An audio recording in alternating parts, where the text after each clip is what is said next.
Genesis 15 and 6.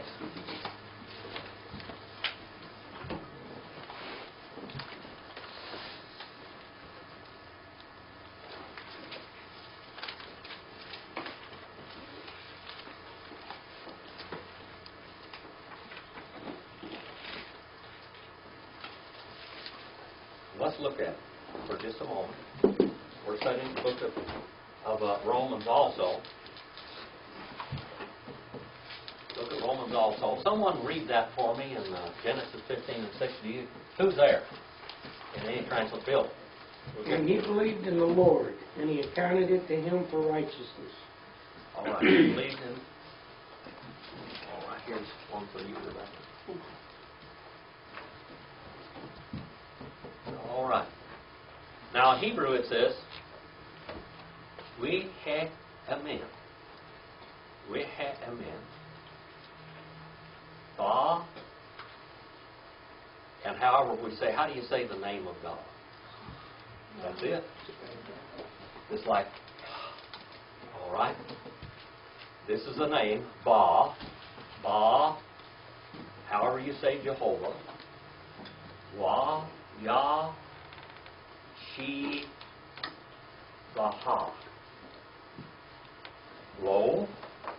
And then here's the word, Cindy's favorite word. What is your favorite word, Cindy? Dikaiosune.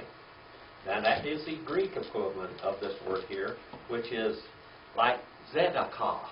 Zedekiah. Zedekiah. Remember Zedekiah? All right, there's where we get the word. Zedekiah. What it says here, and he believed God. What it actually says, and he had completely believed God. It's perfect tense. It's hithael, third person masculine singular in Hebrew now, all right? If you look at that down there, and it comes from Amar, it says, and he believed God, all right? He believed in Ba. Ba means in. Ba is in. Ba, ha, in Jehovah. And then this is what Jehovah did. Wa, ya, she, baka. And he considered it, thought it,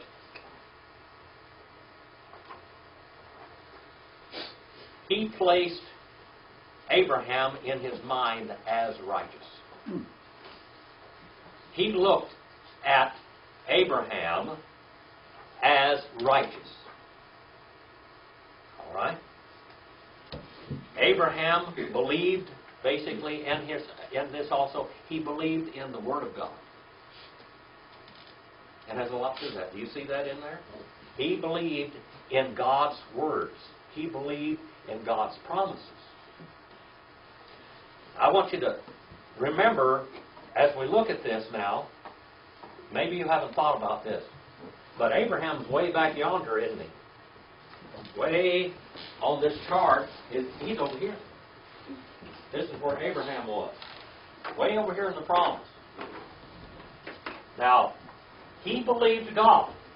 And he told his child, who was his child?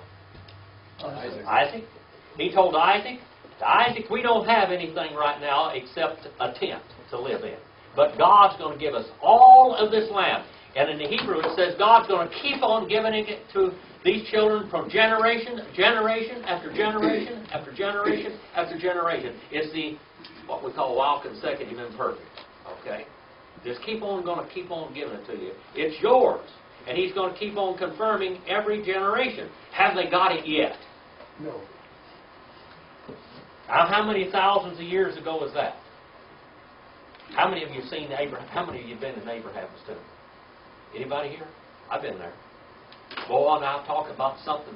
When of all the places in the land of Israel and Jordan and Lebanon and Syria and all of those things, all the places that were supposed to be, when I walked over there, and by the way, this is foundationally, it's there. That's where Abraham, the cave of Machpelah in Hebron. Mm-hmm. You can't hardly go down there. We almost got shot doing it anyway.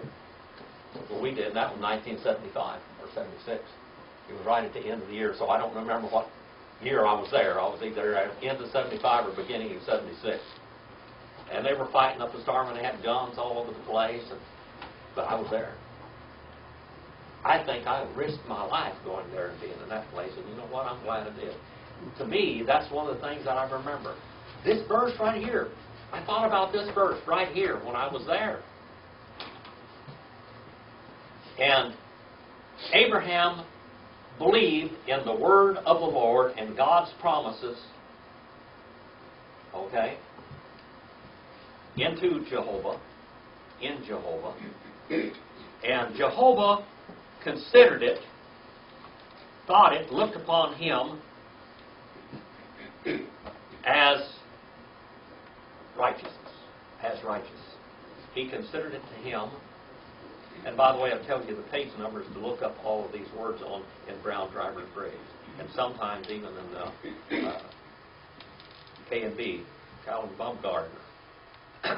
For him, righteousness, tzedakah. Now, all of those children, for hundreds of years and even thousands of years now, the promise has been handed down from one generation to the next generation. From one generation to the next. One upon the other, like stacking. One on top of another, like you stack one card on top of another, one page on another, and make a book. The promises were handed down. Isaac told Jacob, all right? Jacob told his sons. Right there, if you look in the 49th and 50th chapter of the book of Genesis, you'll find all of them, all of the promises rehearsed before them. And he said it would keep on. As a matter of fact, God told Abraham, right here in the 14th and 15th chapter, that his children were going to be taken down into Egypt for 400 years. And they would be enslaved. But the promises were solid. How about that now? Enslaved. You're slaves, but you believe in the promise. That promise was instilled, and those people believe in that over there today, don't they? Even today, they believe that. Now let's go and look, and by the way, Randall, look up on page 57 in that analytical Greek lexicon there for me. We were looking up last week the word for to miss the mark. There is a word to miss the mark in Greek, but it is not hamartia. Page 57 is down at the bottom of that page. I'll get it for myself over here.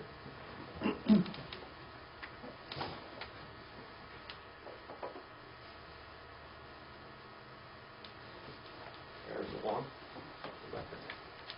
Have you found it, Randall? Ostakaio? Yep. Ostakaio? Uh-huh. What does it say it does? It says to miss the mark. To miss the mark. There's the word. Deviate, swerve from. Yeah. That's the word to miss the mark. That's the word that is the equivalent of the Hebrew word what? Shatah. Shatah. Shatah. All right. A lot of lexicographers have made that mistake. That is the word that means to miss the mark, not the marking. Marking means to go out of the pathway. It's like peripatio. It means to walk out of the pathway. But there's the word that means to miss the mark. All right? So that's it. Now let's go on a little bit further. 5 and verse 11. Romans 5 and verse 11. How do we start this off? Well, how is it? Ooh. Monon. Day. Allah. Kai. Cox. O. Menoi. In. To. Theo. Dia. Tu. Curio. Hemon. Esu. Christu. D. Now here is the way you say that differently. What is this one? Who, Neen, Tain, Kata, La, Gain, Elah, Bomin. All right. That word, Kata, La, Gain there. We've looked at that one a few times before, haven't we? Look over here in 5 and 10. See, kata la ge men. We were reconciled, and what does that really mean? We were reconciled. What does that mean? To bye-bye. Okay. Now, I'm going to tell you what one ancient lexicographer wrote. How many of you saw the movie Ben-Hur? You remember when they had that old boy in that slave ship? All right. He was in the ship. He was chained to an oar and chained to his place and seat, and that was it.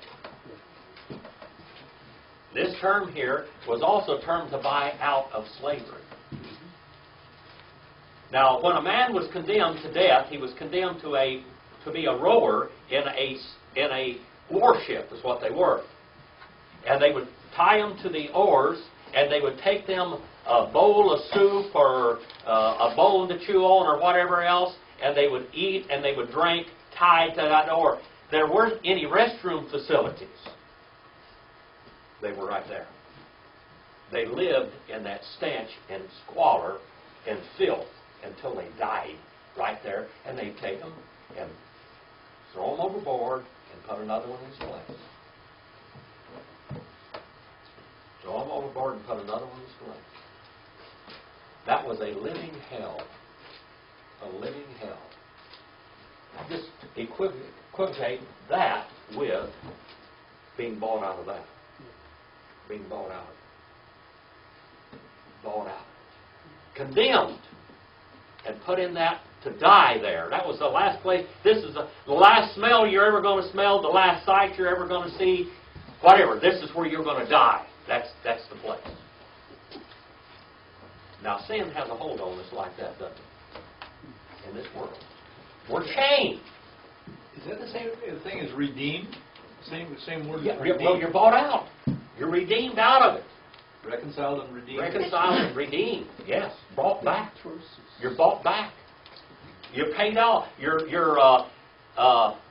debt's paid. Your debt has been paid. You've been bailed out. Bailed out. Not adverb of negation, page 294. Monon, all right? Not only, and actually it starts with that little weak adversative conjunctive particle day. Okay? So it would say, moreover, not only, but. Now that sounds real rough in English, doesn't it? Now we have a weak adversative conjunction and we have a strong adversative conjunction. That Allah, that's a strong adversative conjunction. But, moreover, not only, but also. Now, kai many times is and, but here it's also. That's what we call a cumulative particle, page 208. And then we have the word boasting there, kaksaw, manoi. All right? But it literally means to boast, but what else does it mean? How is another way to translate that? You remember? What? To praise. To praise and to glorify God. Saying hallelujah. All right? This is what it means. It means to praise God. We're bragging on God. When you're praising God, you're bragging on God. I was preaching Sunday morning here, and we were talking about all the end-time prophecies that we've got today, and everybody thinks the Lord's coming back right soon. Because things are really bad. But how many times in history have things been really bad? How would you like to have been a Baptist in the Dark Ages when the Catholic Church was like a wool factory? Well, that was rough. They thought that the Antichrist was on the throne. Burning all the Bibles? If you had one page out of the Bible, you were a dead man. They would crucify people. They'd chop you up in little pieces. They'd eat them. They were cannibals. Catholicism, they were killing people and eat them. There's one old story one time, you might kill me, you can't eat me. They did it. Yeah. They killed them and ate them. Bragging on the Lord. Boasting. And that's nominative, plural, masculine, present participle, middle voice. You're doing this for yourself. You're doing this because it's coming from inside of you, isn't it? Isn't the language beautiful? It just explains every word. Hebrew is just like that too. As you looked a little bit about Hebrew tonight, we may not be real acquainted with Hebrew, but it is a beautiful language. Boasting in to theou. See, that's locative singular masculine. In is a little preposition. What is the English word for that? What's the English translation of this word? In? In. Thank you. This girl teaches me. She knows that. She's a teacher. You ought to know that, huh? In. In is locative in it. It means in. We're bragging. We're boasting on God in the Lord. All right? In to theou, locative singular masculine. Now let's go over the 8 cases of nouns in Greek. What are they? Nominative, genitive, oblative, locative, instrumental, dative, accusative, and vocative. There's 8 of them. Right here we're locative. This is in. We're boasting, we're bragging on the Lord. And then it says dia. Dia means what? Through, or by the means of, or by the agency of, in the God through what? Little preposition there. Through, to, kyriou, hemo, esu. Look at this now. We're bragging on God, we're praising God through the Lord of us. All right? Now, to kyriou here. Now, if you look at your little page right here that I gave you, basically, the equivalent of that is the name of Jehovah right there. That's the name of Jehovah right here. That's it. If they would translate this in the Septuagint, see, I do have the Septuagint here. Do you have an extra copy? Of that? Oh, yeah. Well, only have the one left, but there you go, young lady. All right.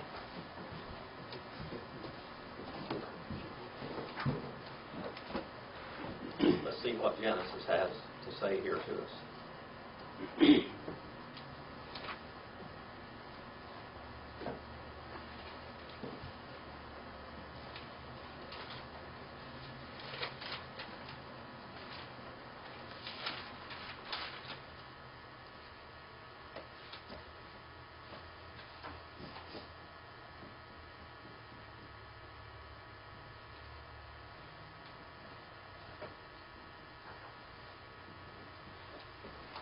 All right, there you are. Cindy, what does this say right there? That word right there. That's it. That word. I'm not lying to you. All right, Rebecca, what's that word right there? Kyriou. That's Jehovah. All right, now we know who this is. All right, and I'm not lying to you about it. This is it. All right. This Kyriou there is Jehovah. You can just write down Jehovah right below that. If you want to know how to write it, you write it like this. All right, that's how you write it. Not like that. That's it. Okay? That's who Jehovah is. Now we're going to find out through the Jehovah of us. The Jehovah that belongs to us and we belong to Him. Isn't that beautiful? All right? The Jehovah that belongs to us. And then we have the word esu there. In Spanish, that's Jesus, isn't it? All right. And what does Joshua mean? What does it mean? God's salvation. Jehovah saves. Jehovah saves. That's what Jesus means. Isn't that a beautiful name, appropriate for Jesus? And He is our Kyrios. He is our Jehovah. All right. Now let's look and see what it says. We are bragging, we are boasting, we are praising in the God through. How do we get reconciled to God? How do we get bought out of the slave ship? Out, chained to the oar, to die and condemned? We're condemned and in sin. We're all Adam's children. We're condemned to death. We're dying, people. We are. We're in the process of dying like we are chained to an oar, but the Lord has bought us out. He's brought our souls, our spirits out of that. Our bodies, there is no provision for it right now. But our souls and our spirits are forever.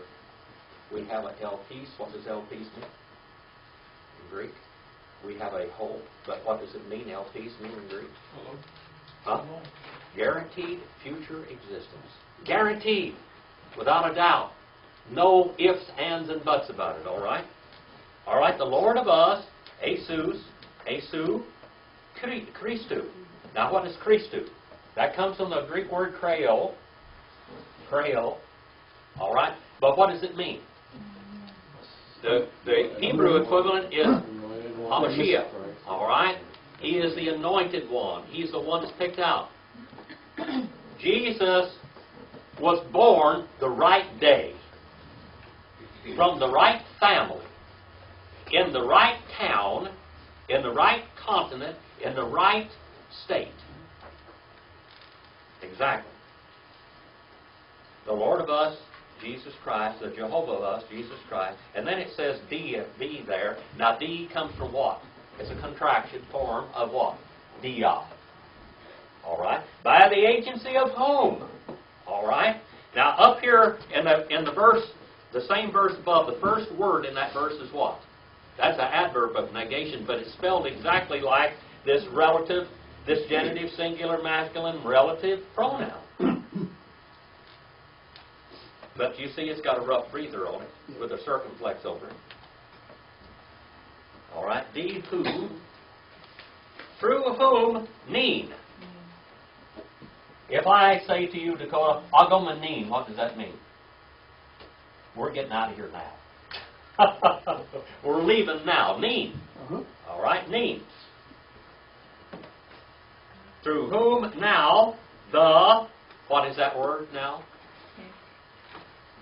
That's the reconciliation.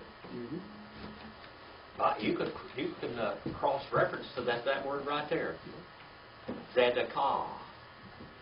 Through whom we have righteousness.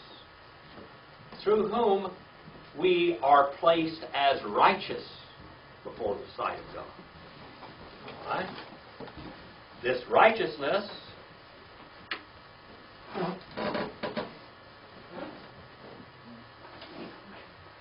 we are received back. First person plural, second aorist, and indicative active. Let's go on now. Adam and Christo.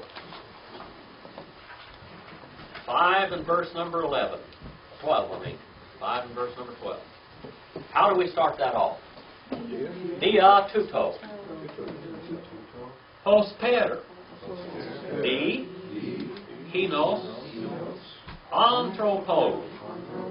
He. Hamartia. Ace. Tone. Cosmo. Ace Elphian. Kai. Dia. Tes. Hamartias. Whole Thanatos. Kai. Plutos. Ace. Pontus. Anthropos. Whole Thanatos. All right. The Elthan. F. Ho. Pontes. Hamarton. All right, now let's look at this.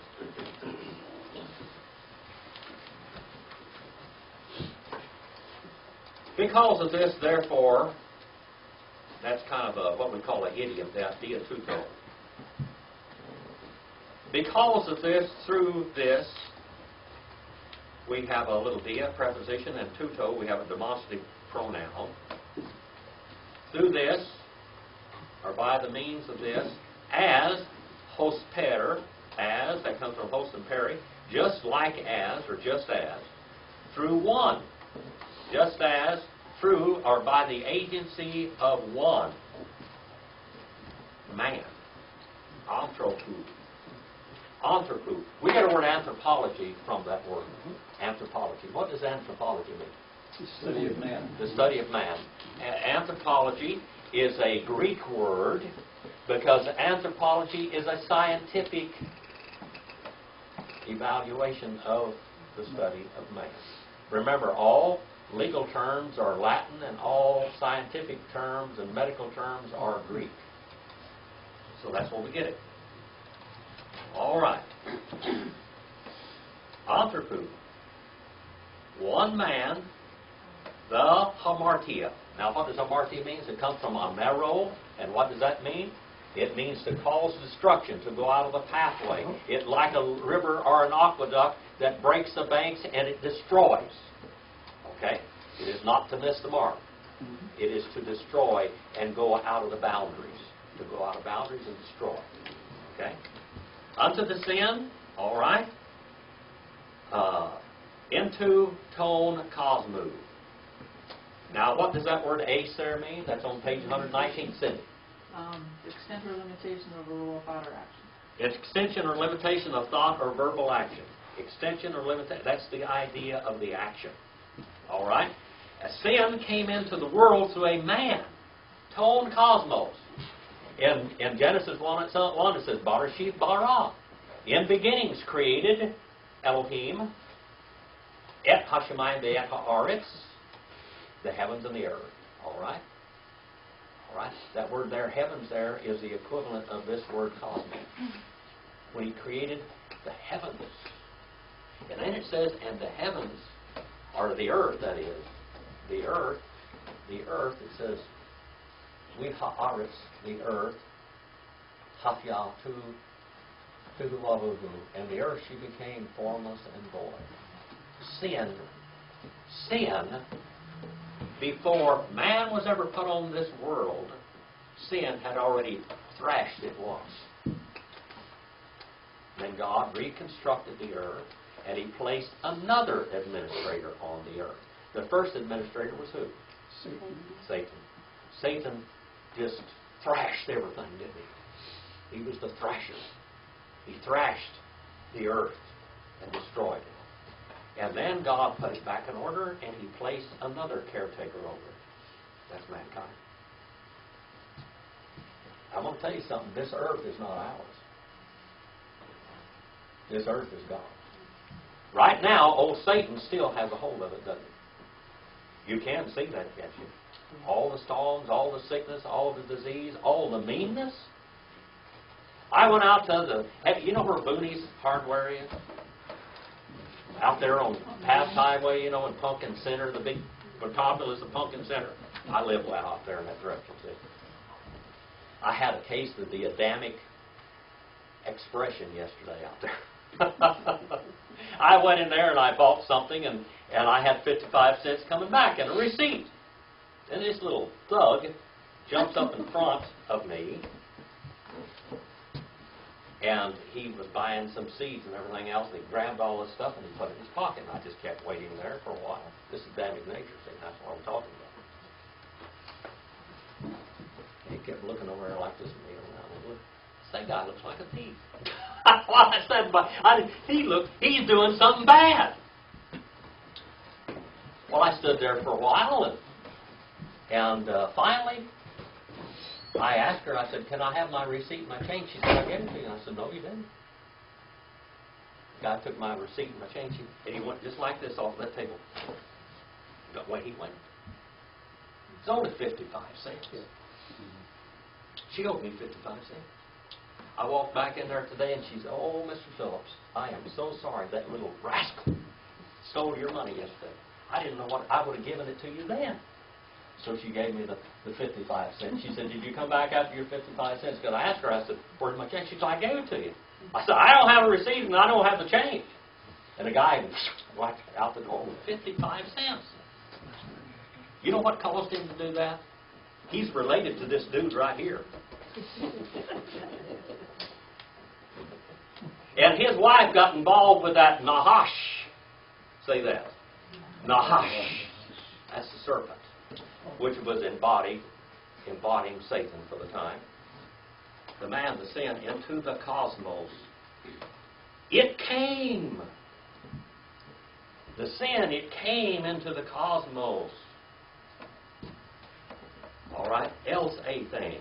It means, see, look at the word ace there. See that again? Ace means what? Extension or limitation of thought or relaxation. Now, in this idea, out it came and went in, and through the human race and through the cosmos and everything that every animal would even be affected by it. and all of our children and all of us would be affected by this sin contamination, this disease of sin. And Kai, dia, tes, hamartias. And through the sin, whole thanatos. Through the hamartios, whole thanatos. Now what is that? Whole thanatos. Thanatos. Yeah. It's more than death. Necros is death.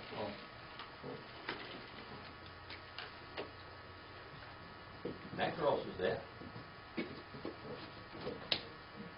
That's death. What is this? Huh? What is it?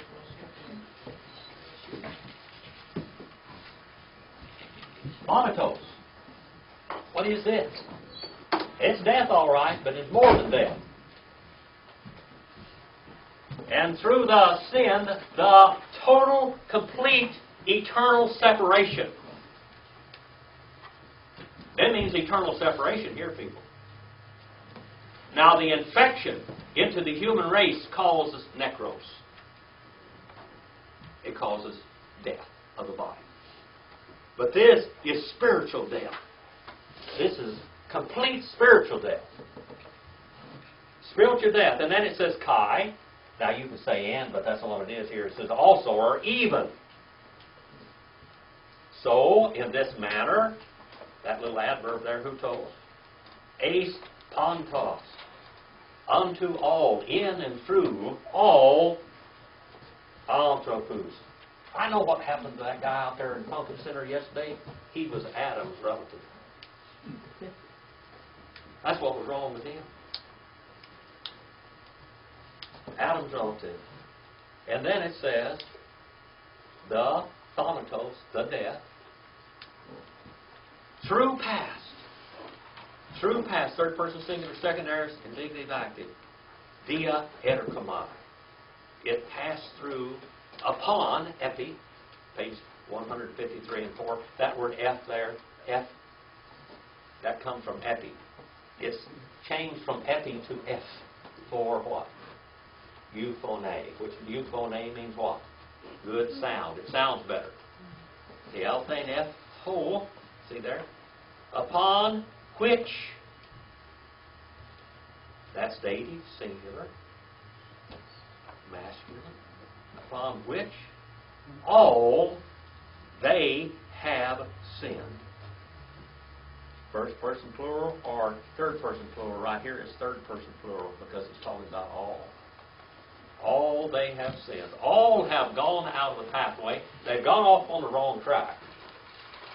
Have any of you ever got lost and got off on the wrong road? I remember one time I left Fish Lake Valley and I was going up through, I went through Yosemite and they told me to go down this way. And I went out that way and I was going to come down through Visalia and back to Bakersfield. I ended up to San Francisco. Instead of driving a few hours, I drove all night. One time I went down into Juarez, Mexico.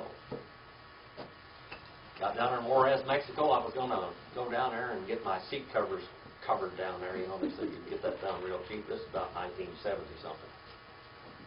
Went down in there and there was a place, a plaza there where you went. These rascals down there, I drove into Mexico and they're all related to Adam. The first thing I did was go down and his boy out there in front, he ran out and fell off of his bicycle right in front of me, and I stopped and I looked at him. He was wanting to act like I hit him. Well, I didn't get near him. He got up. He said, "Why'd you stop?" I said, "I didn't want to run over you, fool." I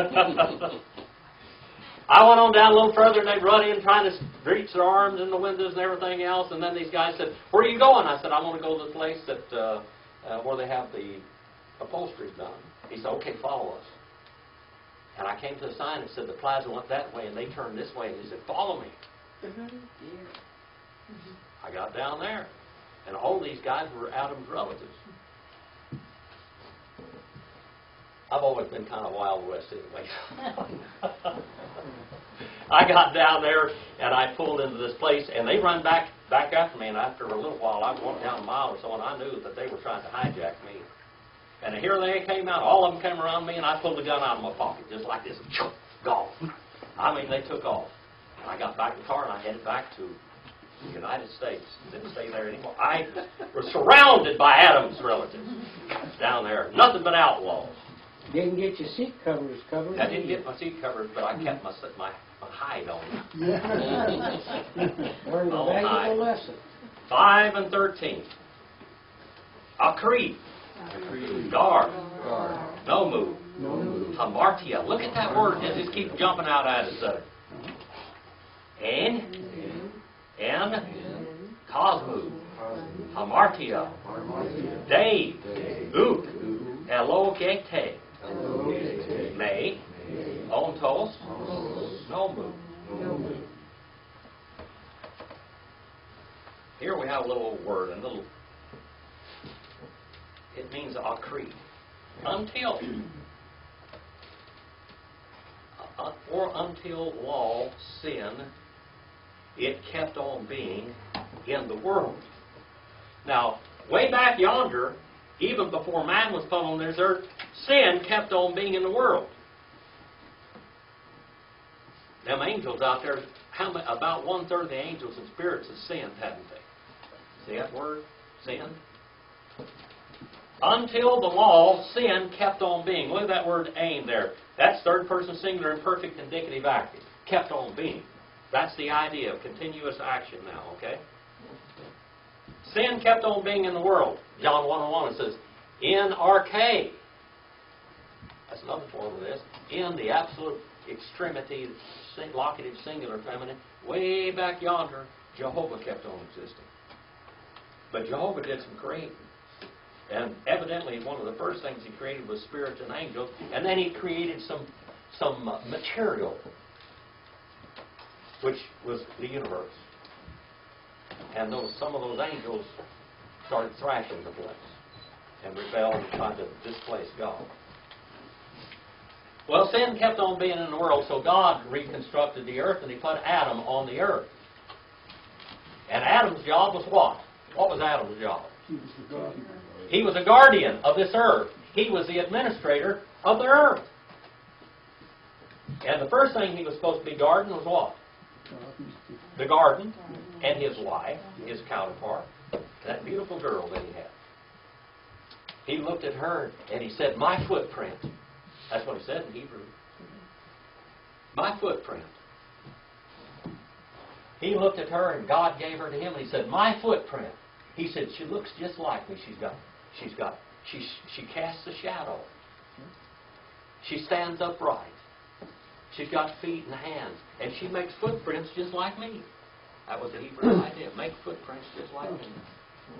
Now, what word is translated of, my footprints?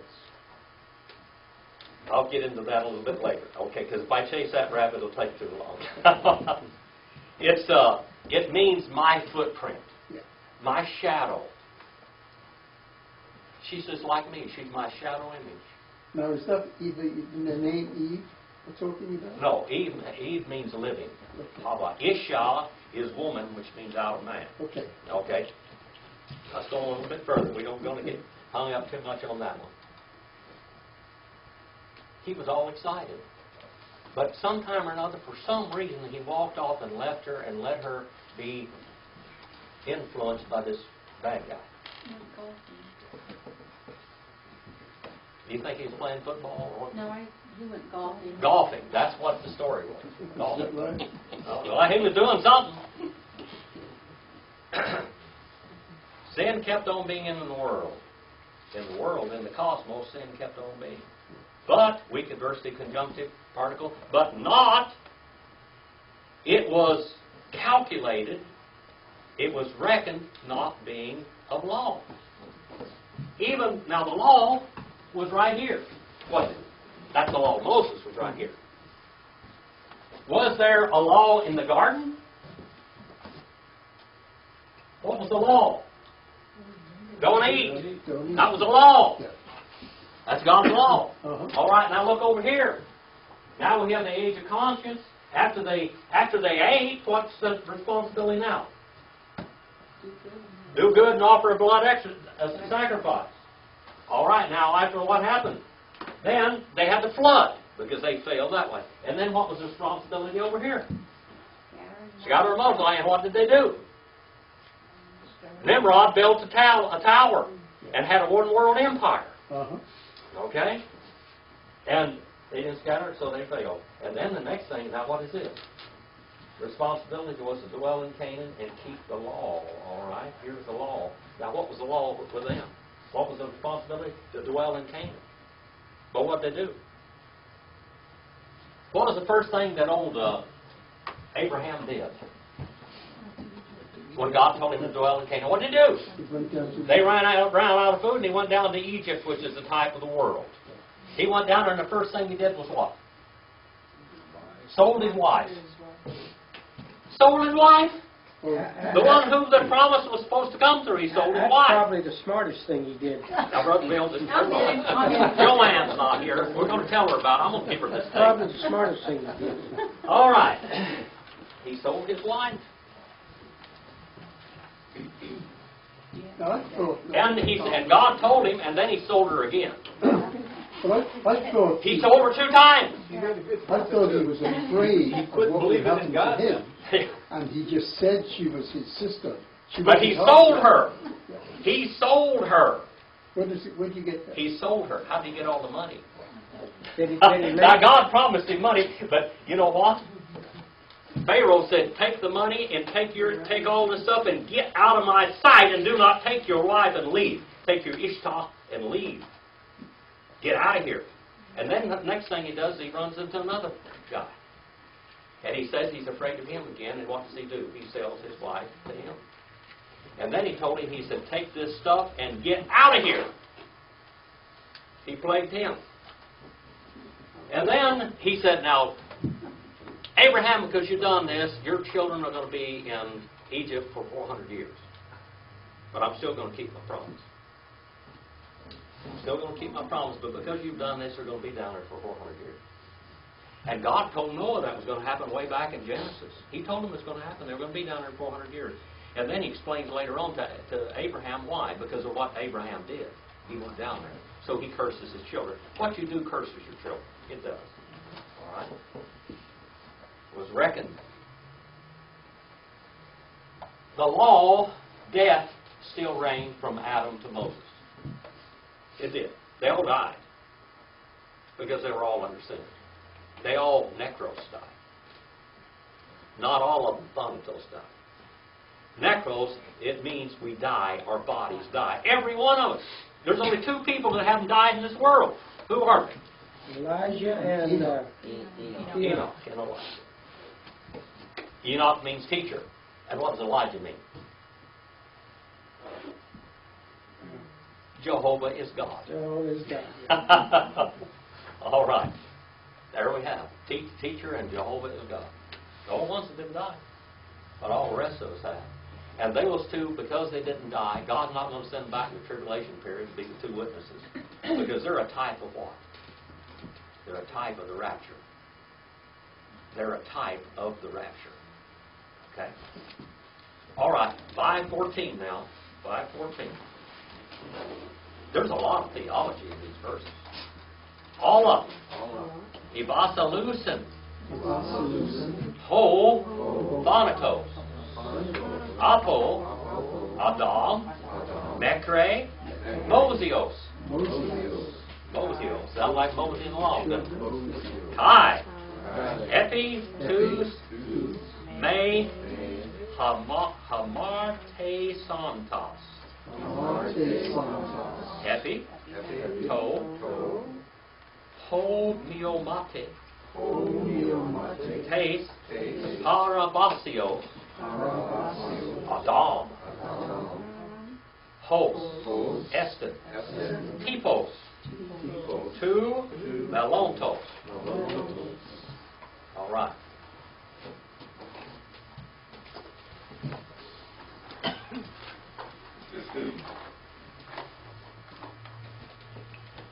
Brother Randall, you're our resident Hebrew scholar. What does that mean right there? Adam? Adam. That's right. Adam. All right, that's the guy we're talking about now, Adam. Okay? But, strong adversity conjunction. Strong adversity. That's real strong. But, with force. But, it rained. Third person singular, first aorist, indicative active. It rained. Now, it's punctiliar action. When you die, you die. You die, you're dead. God told Adam, the very moment that you eat from that tree where I commanded you not to eat, dying, you shall die. You shall, at that moment, punctiliar action, you'll begin the process of dying. First aorist. Remember, first aorist is real knife blade punctiliar action. Now, how do you know that that was first aorist? By the context? By the what? How do you know when it's first aorist and second? That's just the way it is. Look it up in the analytical Greek lexicon, and that tells you the way it's changed, the words, it's first aorist, okay? First, it's third person singular, first aorist, indicative and active. It's first aorist, indicative mode. Indicative mode means what? A statement of fact. An active voice. It did the acting, all right? But it rained. I'm going to tell you what death rains. It rains. Death is going to rain. All right? But reigned the death, whole thanatos. And what kind of death is that? It's not necros, it's thanatos. Thanatos means what?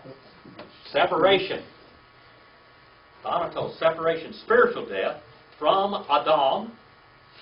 From Adam. Now, the Greek, or the Hebrew word, Adam. Okay? Now, this is very beautiful. Adam and the Hebrew word Adamah. I'll just write it out here for you. Adamah. We have Adam. We have Dam. So we have Adam. And then we have Dam and Ma. Adamah. Adamah means what? Right? The earth. The earth. Where was Adam placed? On the earth. Haaretz, the earth. Okay? The earth. The Adamah. He was placed over the Adamah. And God said that when He created Adam, He didn't create him from dust, but from the same elements as He created the dust. The earth. To become dust, by the way, prophetically. So we have Adam. We have Dam. Dam means what? What? Blood. Blood is what color? It's blue in your body, but outside of your body, it's red. All right? Red. Red. So we've got red or blood. We've got Adam. We've got man, mankind. That's anthropos, by the way. The equivalent of that in Greek is anthropos. That's really unusual that God didn't call him Ish. Ish. Ish. Ish. I'll write it out here for you. Ish. He didn't call him Ish. What does Ish mean? Masculine mankind. And woman is Isha. Actually, it's Isha.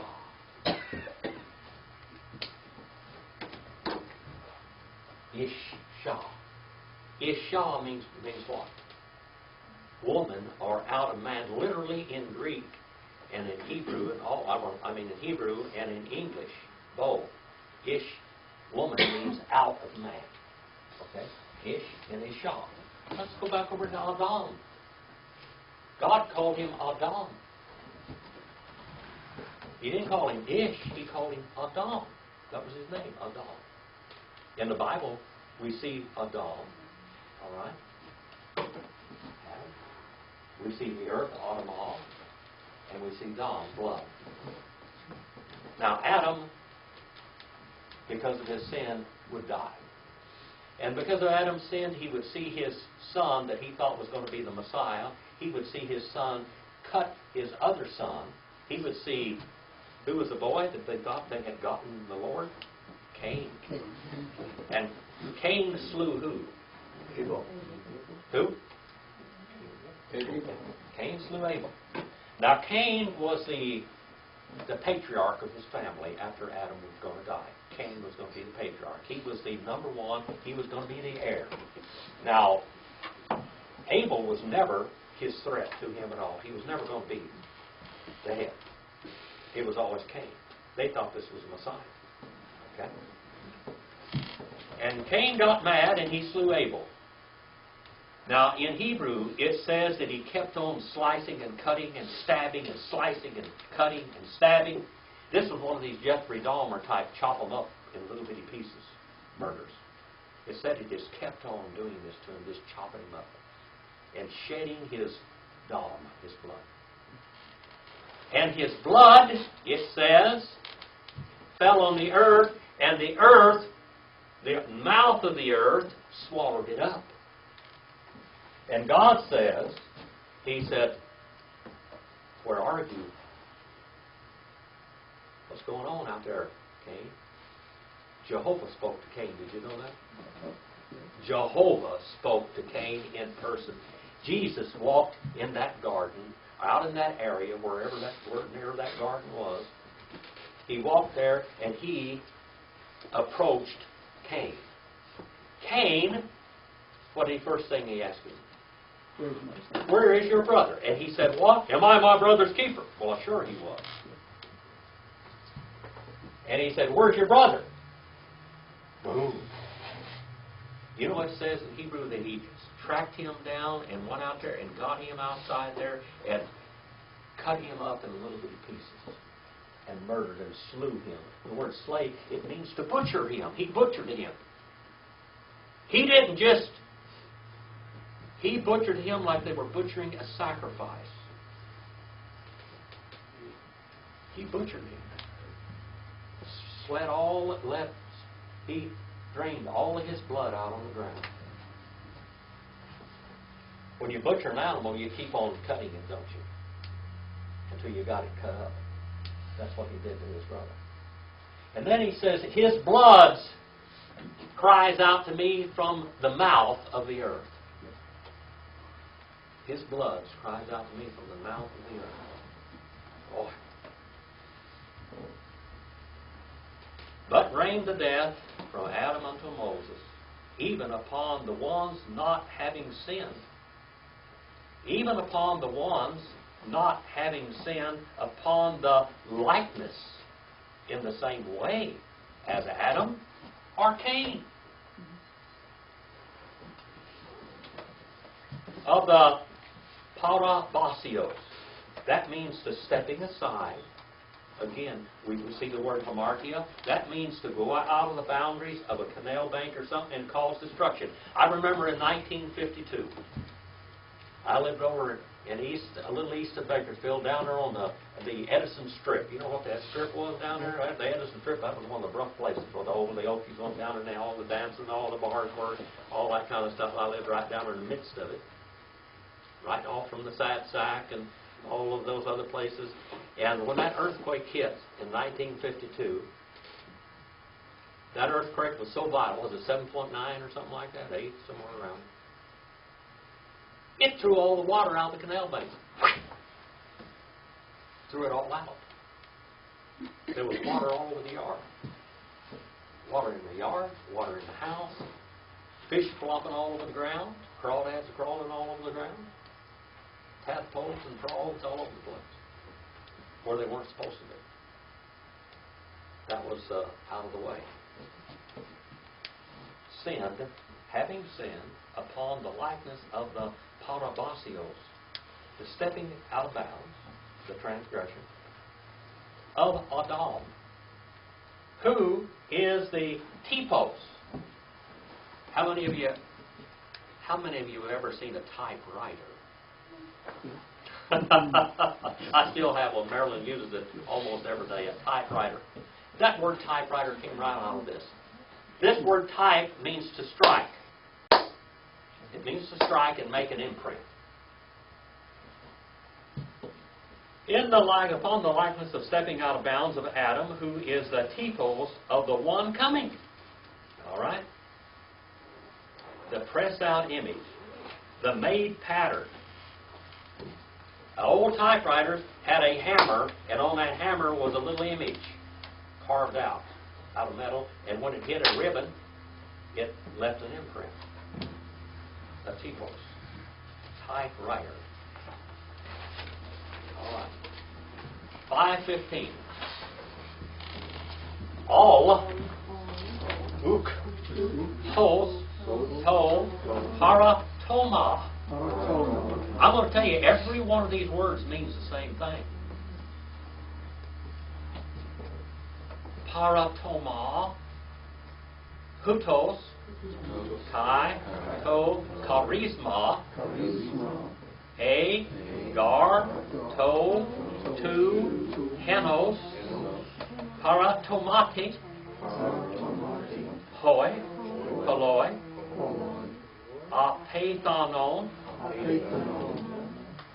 Polo. Malon. He. Charis. Tu. Theu. Kai. He. Gloria. An. Chariti. Te. Tu. Hinos. Anthropu. Esu. Christu. Ace. Tus. Paulus. Epirisusen. Once again? Epirisusen. Okay. Yeah. Now let's go back. It's a long verse. But not as the offense. Look at this word offense now. This stumbling block. This means a stumbling block. Any of you ever get up in the night and bump your toe on something you were walking, didn't quite get in the right place, and you broke your toe? Paratoma. It means to dash your foot. How many of you broke a toe on something in the dark? Anybody not done that? No. Boy. All right, a stumbling, to dash your foot. Thus, or thusly, or so thusly, also the free gift. Since, for, in the one offense, the one many have died. Because of Adam's sin, look at how many have died. All of us, except for two. Much rather, the free gift, the mercy, charis, the free gift of the God, belonging to God. This free gift belongs to God. Salvation belongs to Him. Okay? And the heidoria. This word is a free gift here with no strings attached. The word Dora comes from this, the name Dora. They used to have a girl named Dora a long time ago. Dorothy. All that, Dora. Free gift in mercy, karita. Kariti. Pay to one man on the post. This one man, and I'm going to tell you something. Jesus was really a man. He really lived and breathed. He ate. He slept. He was a mankind. Because God said in the Old Testament, in the Genesis, the 3rd chapter, that one of Eve's children would overcome Satan. That this was going to be the Messiah. All through the Bible, it keeps promising this one that's going to redeem the human race. And not only going to redeem the human race, but the whole cosmos back to himself. It says the man, one man. Jesus. Now what does Jesus mean? He was really a man now. Jehovah saved. He was a Messiah. Unto the ones many, unto beyond and through. That mercy is placed through time and space all the way and brings us into eternity future. Many. Superabounded. Third person singular, first aorist, indicative active. Parisuu. That grace, that mercy superabounds. It's more than enough. 1 John 2 and 2. John 3:16. All of these verses go back to this. Rebecca, do you have that Amplified Bible tonight? Yes. You have it? What does it say? For 15. For all the way from, let's 11. just read the whole story. Starting at 11. Yeah, verse 11. On through. Not only so, but we also rejoice and exultingly glory in God, in His love and perfection, through our Lord Jesus Christ, through whom we have now received and enjoy our reconciliation. Therefore, as sin came into the world through one man, and death as the result of sin, so death spread to all men, no one being able to stop it or escape its power, because all men sinned. To be sure, sin was in the world before ever the law was given, but sin is not charged to men's account where there is no law to transgress. Yet death held sway from Adam to Moses, the lawgiver, even over those who did not themselves transgress, a positive command as Adam did. Adam was a type, prefigure of the one who was to come, in reverse the former destructive, the latter saving. But God's free gift is not at all to be compared to the trespass. His grace is out of all proportion to the fall of man. For if many died through one man's falling away, his lapse of offense, much more profusely did God's grace and the free gift that comes through the undeserved favor of the one man, Jesus Christ, abound and overflow to and for the benefit of many. Abound and overflow. Superabound, super overflow. More like a cup filled up and taken up like it had. Here's a short cup like that cup right there. It's not quite so short, but it's full. I mean, it's that tall. Now, this superabound, it means like that thing all the way. You just could keep filling it up and it just keep on going, and all of the fluid would just stand on in all the way up to the heavens. That's how well the Lord saves you. Isn't that nice? He saves you that way. You're completely saved forever.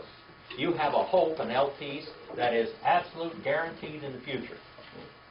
Complete and guaranteed. Completely guaranteed. Well, thank you for your attention tonight. I hope the Word of God bless your life. And we'll start there on verse number 16 next week. 16 next week. I hope you enjoyed just a little bit of this Hebrew in here. I'm throwing a little Hebrew at you because it's kind of like a frosting on the cake, so to speak. You understand where it's coming from? What Paul is saying to the Romans here isn't anything new. It happened in the Old Testament. He's just explaining it better and explaining how God applied salvation to us. All right? Well, in the first part of the verse, why does he use charisma, and later in the second half he uses doria? Oh, because he wants to completely cover all bases. Oh, okay. He wants to cover all bases. The charisma, that means the free gift, and then that's the free gift also, and then he takes another word and describes it in another way. The free gift without any strings attached. Completely. Charisma or charis and dorio, both. He's describing our salvation. That's how good it is and how free it is. It costs us anything. It costs Jesus everything. It costs God everything. We are not serving a God like the Muslims. We're not serving a God like the Mormons. We're not serving a God like the Jehovah's Witnesses or even the Seventh-day Adventists. All right? All of them. The whole bunch. We are serving a God that loved us so much that became one of us. And He devised this plan way back in eternity. That in space and time He would become man. We just heard where He became man tonight, didn't He? Didn't God become man? Jesus Christ. And who is Kyrios? Who is Kyrios? Jehovah. What does Jehovah mean? He who shall become. That's not surprising, is it? The name of God, He shall become. That's His name. He who shall become. God became flesh to buy us back because we couldn't do the job. We couldn't get on our own feet. We could not. We cause destruction with our life. We always go out of the pathway. We just do that. We do it. Because we're related to that. We have the sin nature. Do we or not? We have it. I don't care how good we are, we still have Adam's nature. And it affects our lives. Every day it affects our lives. But I always tell you, go out and do something eternal. You can go out and work for your living. You can do all the things you need to do here. But we need to do something that's going to follow us into eternity. The first thing you did was being born again. And that will get you into the right place in eternity. All right? Anything else before I turn to the... No? To the meal? Nothing? All right. All right. Rebecca, would you dismiss us in prayer tonight, please?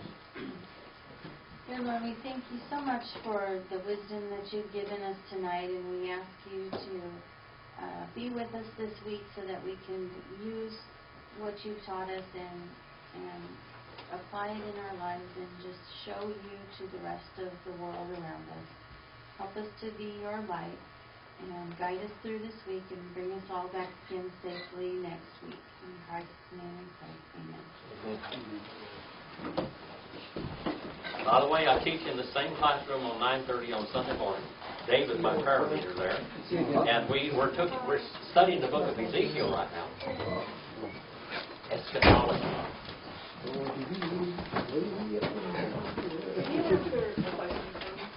Maybe. I'll try. Well, I've opened the door for you. I wanted to give you that CD you didn't get last week. Oh, that's okay. You don't want it? Well, is that all right? Yeah. You don't have time to look at it? Okay. I know you're busy.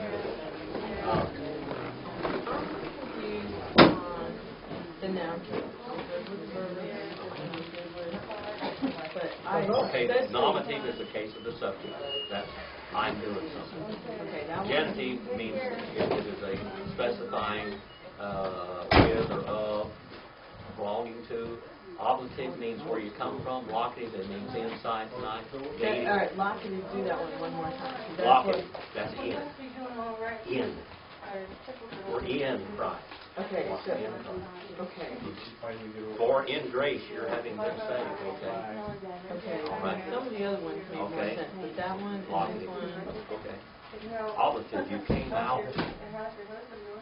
Jesus came out of eternity into space and time. Into space and time. So locative In. into. Uh-huh. And then instrumental, by the means of or association with or for something, dative to or for it, to it. He did this to our benefit. Then the accusative is the direct object, basically, Okay. and the vocative is the case of address, like I'm talking to you. Okay. To you. All right, so they're going to take me a little while. Well, I'll kind of parallel this a little bit. English, math is my thing, English is not. And so Oh. it's a little. Brother John, do you want to take from last week So looking like that, yeah. and the week before? What you got? Okay. Here's last week, which you were sick last week, and here's the week before. A little stronger. Okay. What does he do? All right. He said if you had an office worker, Yeah. you would have to work. Is this a good interpretation of Genesis 15? Oh, yeah. And he said, I will sharpen the pain of your pregnancy, and in pain you will give birth, and you will desire to control your husband. What it literally says is you will run after him. You will. Thank you, brother. But then why, that wouldn't be a curse. That would be a good interpretation. No, women don't like to run after. Well, no, They don't like to run after. They No, don't that's like why to run I'm after. saying, wouldn't that You will isn't that run kind for of- your husband. You will run after him, and then you will run after him, and you will desire to control your. No, you will run after him, and he will rule over you. That's right. You will be caused to run after him, and he will rule over you. See, it just explains what it says here. You will. Your husband will be your desire, and you will chase after him, and he will rule over you. Is this word here, control, isn't that the same word in the Hebrew as control here? That's Sin Genesis. is crouching at the door, eager to control Cain and Abel. All right. See again, right? Yeah. This is the first time I've heard that exegesis on that. And they imply that Well, a maybe lot of- the curse is that the woman will want what the husband has. That's the curse. And supposedly it has the same ideas, control in El Cain. ha-ishah. Amen, he said. Multiply. Hara. Multiply. Hara. And I will multiply. And then it says,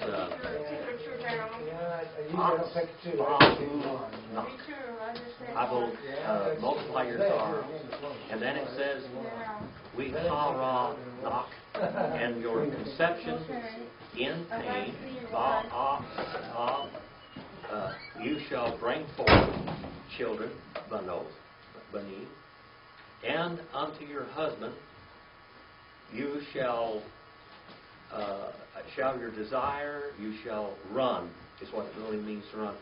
Ta, shahu, ka, tak. You shall run, and he shall me, ye me shall, he shall rule over you, literally in you. He shall be your guide. You shall see in here it says your longing, your desire. Okay. Now, you shall chase after him. You shall chase after him, and you shall run for him. And then after you've caught him, you shall rule over you. Okay. Well, now is that the same Hebrew word as then in Cain and Abel there? In one page over. Okay. What In verse? 7. 4 and 7. 4 and 7. All right. Is there control there?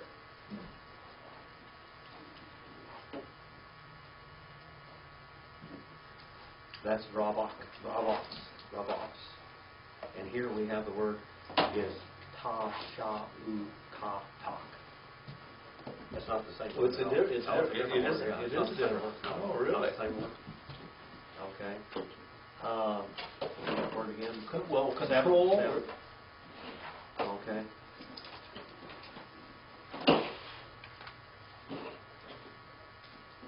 Rabox. It is crouching. And unto you we are lock. Here it is. Here's we have a word. Here we have ka, shu, ka, su. Ka, shu, ka, su. And it's longing. It wants to chase after you. Okay, so it's going to chase after. Sin's going to chase after. So it is the same. It means to chase after. Sin shall chase after you. Just like that, as it was in. Sin shall chase after you. Okay. Sin does chase after. Women do chase after us. They want a man, and then when they get the man, he's going to rule over them. But they want to rule over him instead. They have that curse. No, that's why it says here. That's why they will rule over him. That's the curse. That they want what he has, and yet they want the man, but then he shall rule over you. He shall rule over you. And we think we can overcome sin, but it rules over us. Yeah. Okay. Yes, we go. We put it all on. I didn't even get the machine shut off, did I?